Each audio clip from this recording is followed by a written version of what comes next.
man once said, is the story of soldiers. He might have added, but not all of them are soldiers of war. For instance, the soldiers of medicine fight not to take human life, but to save it. Rex Allen stars as the Frontier Doctor. It was going to be a big day in Midvale, that day in the summer of 1904. A special train was on its way. A train bearing the President of the United States. Everyone was gathering to give him the rousing welcome he deserved.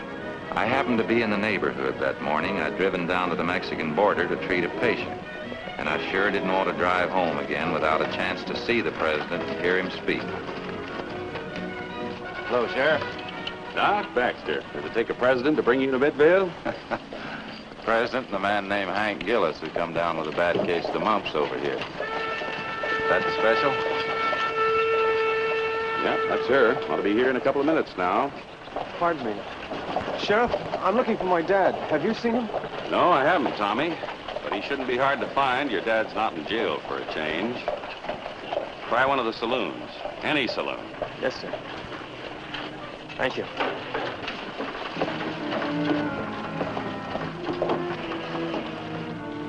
Name's Tommy Keever. Sure feels sorry for that boy. What's his trouble? His dad. Keever's the town drunk.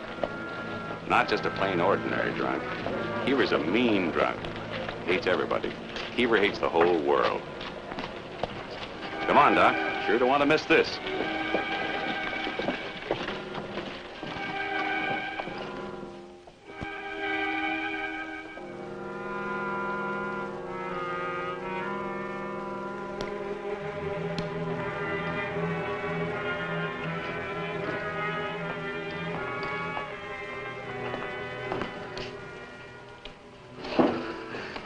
Dad. What do you want? Mrs. Tashman says we gotta move. She threw all our clothes out of the room. She says we gotta be out by 12 o'clock. Oh, she did she? You tell that old battle axe that we paid our rent and we're not moving anywhere. Until next Monday. But, Dad... Now get out of here! Saloon's no place for a kid.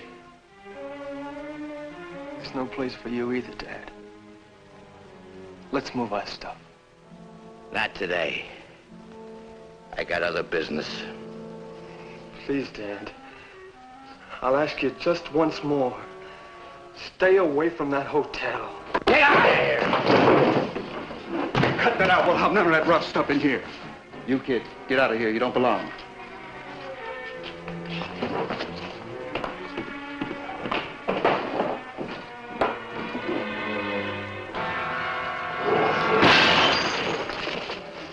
I ought to make you clean that up. But I'm closing up. I want to see the President. I want to see him, too. Another fella I want to see is Colonel Dodge.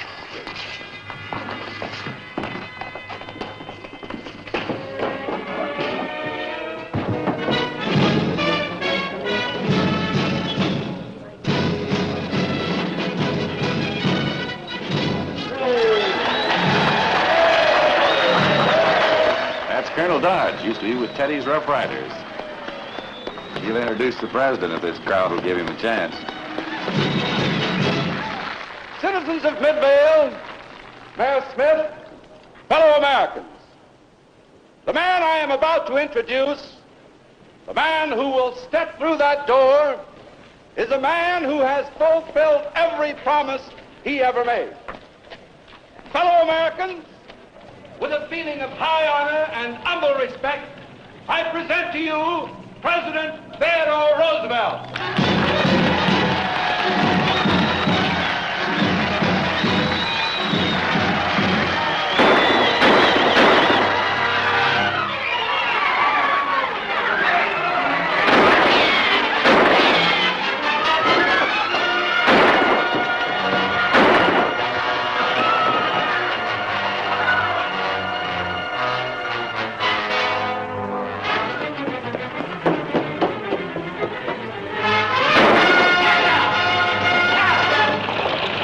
I chased the boy out of Midvale.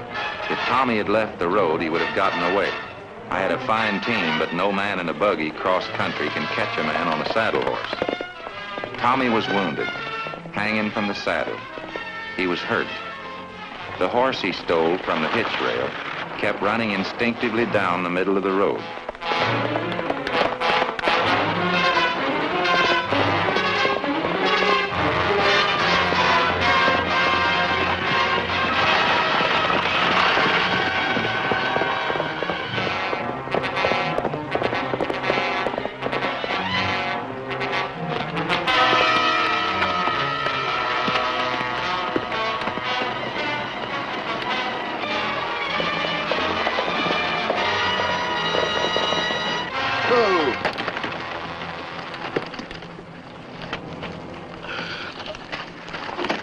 Why'd you do it, boy?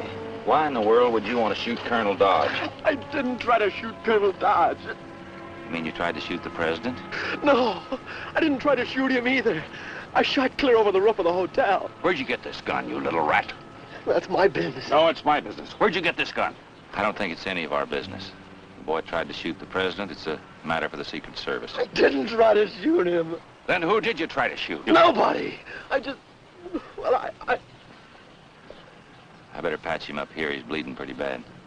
I'll see you hanged for this. Take it easy, Sheriff. He's not a man. He's just a boy.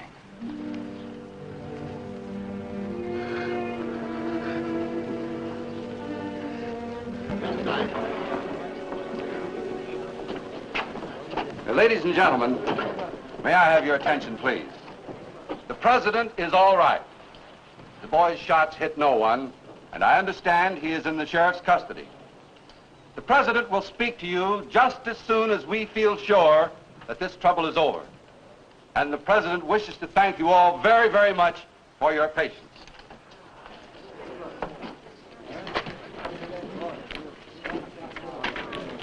Doctor, how old did you say that boy was? Oh, 16 or 17, Colonel. Seems like a normal American boy. I wonder why he fired those shots. 16 or 17. Just my boy's age. Come on, Doctor.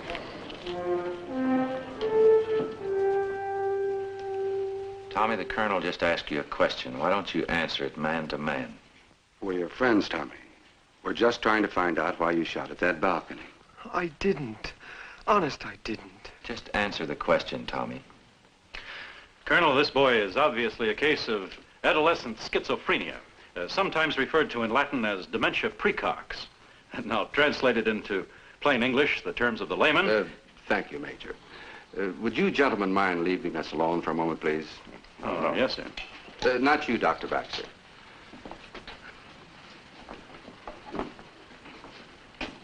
What's the matter with this boy? Can you help him? I don't know, Colonel. I'll do the best I can. That's all I can promise. That's all anyone can promise. I don't know why you did it, but I guess you had your reasons. I won't press any charges, Tommy. You mean, sir...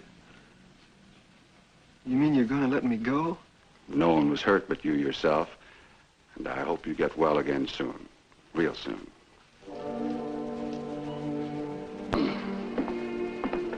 So long, Tommy. So long, Colonel. And thanks.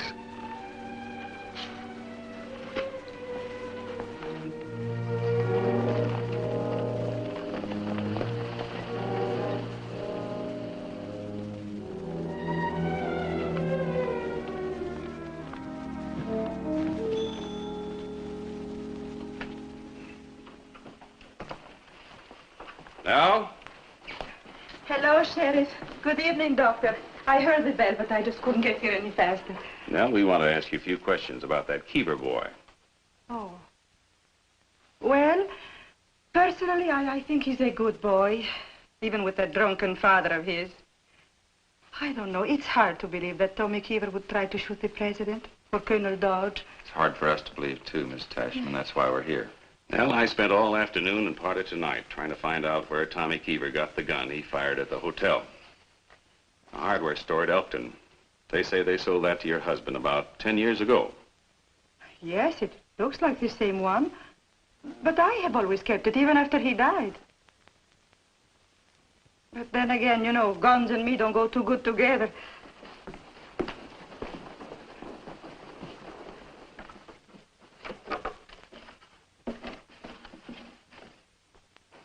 It's gone. But that must be the gun. Sheriff, do you really think the boy took it? So now we know where Tommy got the gun. What we still don't know is why he blasted away at the hotel this morning. But won't he tell you? Tommy won't tell us a thing. One minute we think he meant business with the gun. Then again, we can't believe he meant any bodily harm. Maybe the doctor was right when he said that Tommy has two personalities. Whose coat is this, Miss Tashman? Oh, it's Keever's. It's an old army coat. He probably picked it up in some saloon. Whoever owned this coat was a sergeant in the U.S. Army. You can see where he tore the stripes off of it. Maybe that is Keever's coat. Maybe he was in the Army once. That's what I mean. Keever? Keever's not the type of man to ever belong to anybody's army. That man never learned how to live. He could never learn how to die. You don't think much of him, do you, Miss Tashman? How could I? Don't tell me he ever was a soldier. I know a soldier when I see one. My husband. My husband died at San Juan Hill. My husband rode with Teddy Roosevelt, Lieutenant Wayne Tashman. They fought that battle side by side. Who put the bullet holes in that picture? He did. Keever? Yes, Keever. Last night. He was drunk again. So I tried to take the gun away from him, but he fired straight at the picture. This is what I think of him, he said. Is that when you asked him to move? Oh, I didn't ask him to move. I ordered him to move. What kind of a man is it that fires a gun at the picture, eh? Don't get your dander up, Nell. At least he only shot at the picture. Or did he? What do you mean, Doc? I'm wondering if maybe Keever wasn't carrying a grudge against Teddy Roosevelt. I'd like to catch up with that presidential train. Do you have any idea where it stops next? Roseville Junction, about daybreak. I'll be there. Can I take this coat with me? Yes, of course. You ain't taking that coat anywhere, Doc. Where's Tommy? Where's my boy? He's over in the Midvale Hospital, and he's doing all right. You leave him alone. Hospital? Get this man out of here. Sheriff, don't you stand there. Get him out. Get out. Get out, you... I'll get out. I'll get out, you old rag.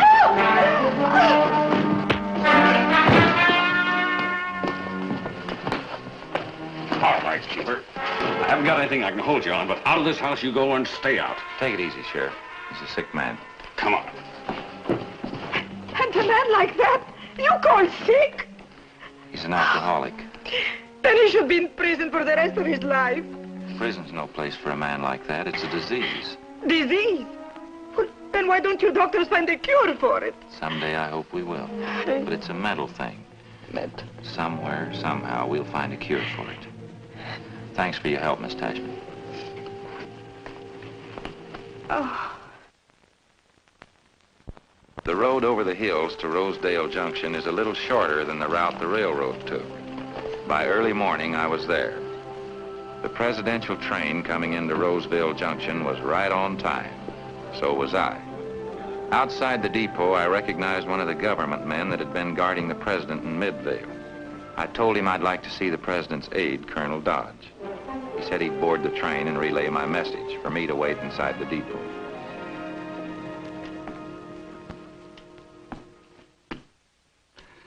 Dr. Baxter, I got your message. I'm surprised to see you. You must have driven all night. I imagine my horses are a little more tired than I am. Colonel, I'd like to talk to you for a few minutes, if you can spare the time. Yes, the president was asking me about that boy. What'd you find out? Haven't found out too much yet, but I've been doing some checking on his father, and I thought maybe you might be able to help me. Any way I can. I have reason to believe that the boy's father might have been in the Army. I thought there might be a slim chance that you'd remember him. Well, there's a lot of men in the Army, Doctor.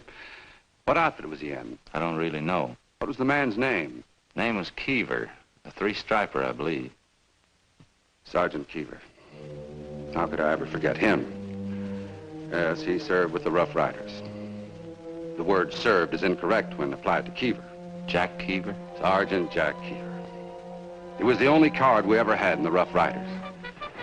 He hid in a ditch with the bottle while the rest of the boys stormed the hill. That man, if you can call him a man, cost the lives of 7 Rough Riders. He was responsible for 62 casualties. What happened to him after San Juan Hill, I mean? As captain, it was my duty to report him to our commanding officer. I did. I reported him to Colonel Teddy Roosevelt, and we had Keever up in the general court-martial. We had him drummed out of the Army. Dishonorable discharge. But let's get on with it. What's this got to do with the boy? Keever.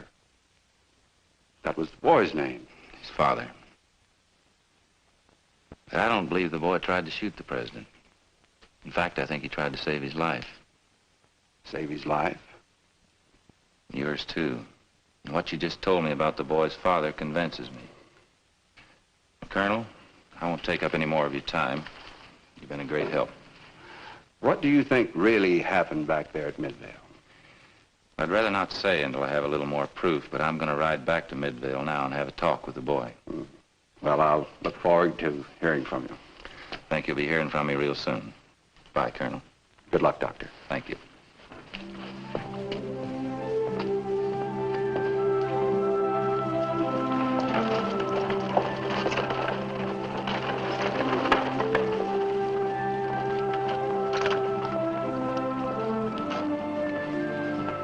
Good morning, Doctor. Morning. Where's Tommy? Well, he wanted to get up, so I helped him get his clothes on, and he's out on the porch getting some sun. How's he feeling? Restless. He didn't sleep very well last night, even with the sedatives. But at least he's finally stopped talking in his sleep. You been talking in his sleep? Quite a bit. I'd like to show you something. Last night, Tommy asked his father to bring around this suitcase. It was locked, and Tommy had the key hidden in his shoe. He didn't open it until after his father had gone.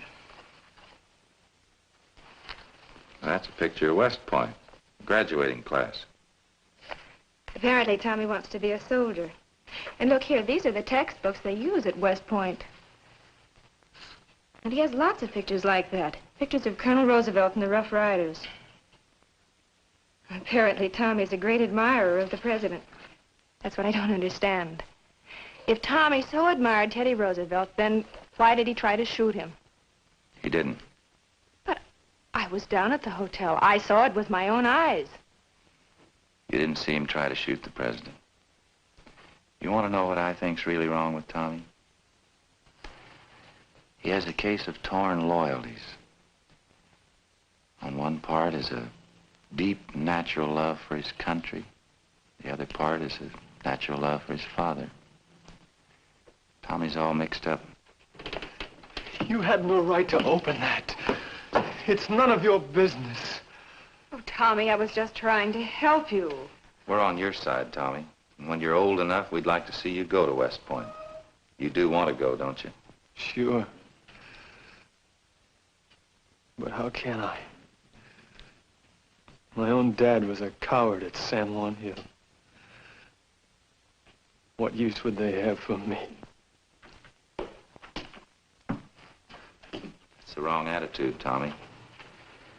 You can go to West Point if you really set your heart to it. It takes more than setting your heart.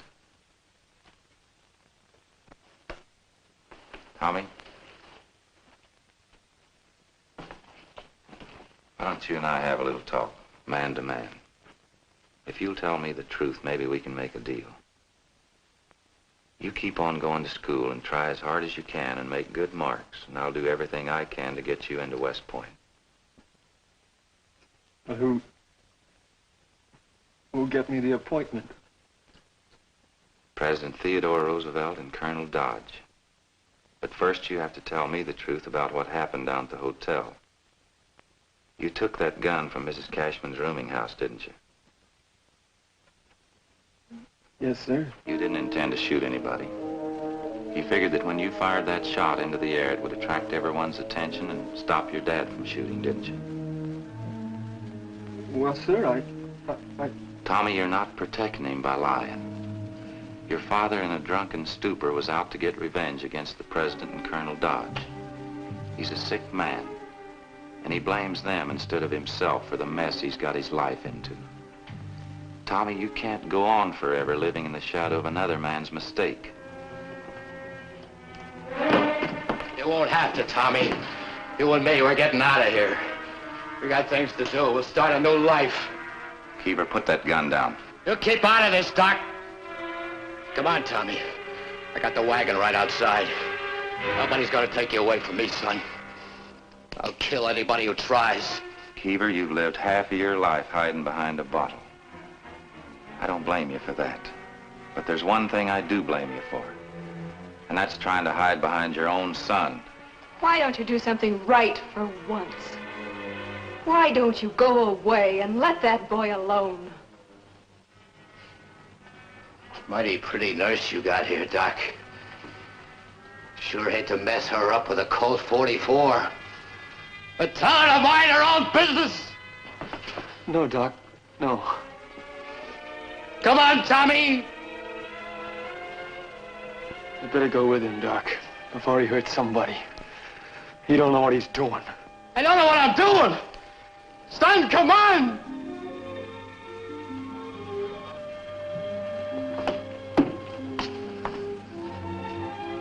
Please keep my suitcase for me, will you? I'll send for it later. Oh, yes, yes, Tommy.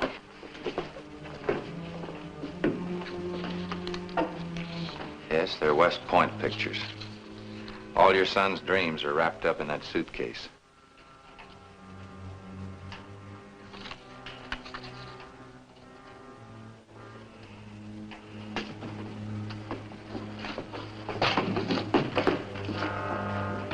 Doctor, we've got to do something. That man's desperate.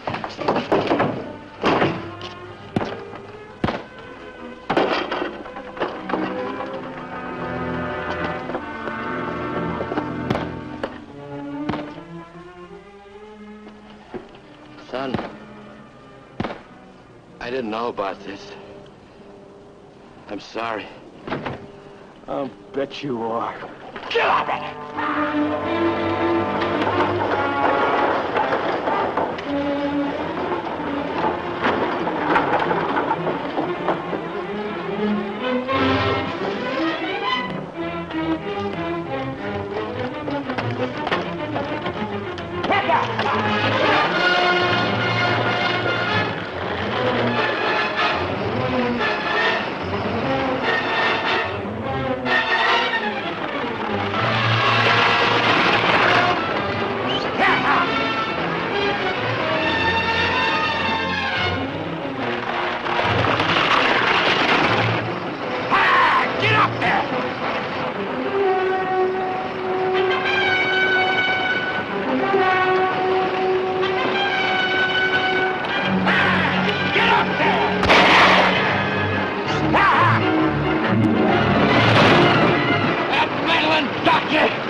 Gone, Tommy.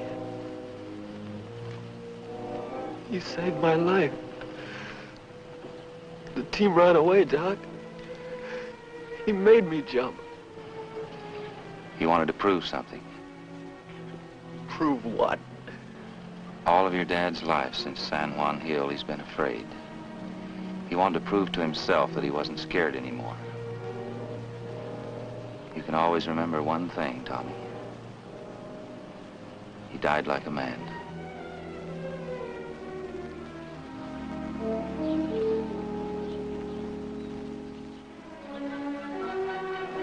That year, Teddy Roosevelt won the election and returned to the White House for another term. Cadet Keever graduated with honors from West Point. On October 12, 1908, Colonel Dodge wrote me a letter saying that Tommy Keever had been cited for bravery in the Philippines. President Roosevelt, as Commander-in-Chief, confirmed Keever's appointment as captain in the United States Army. I am happy that the faith I had in Tommy Keever was well founded.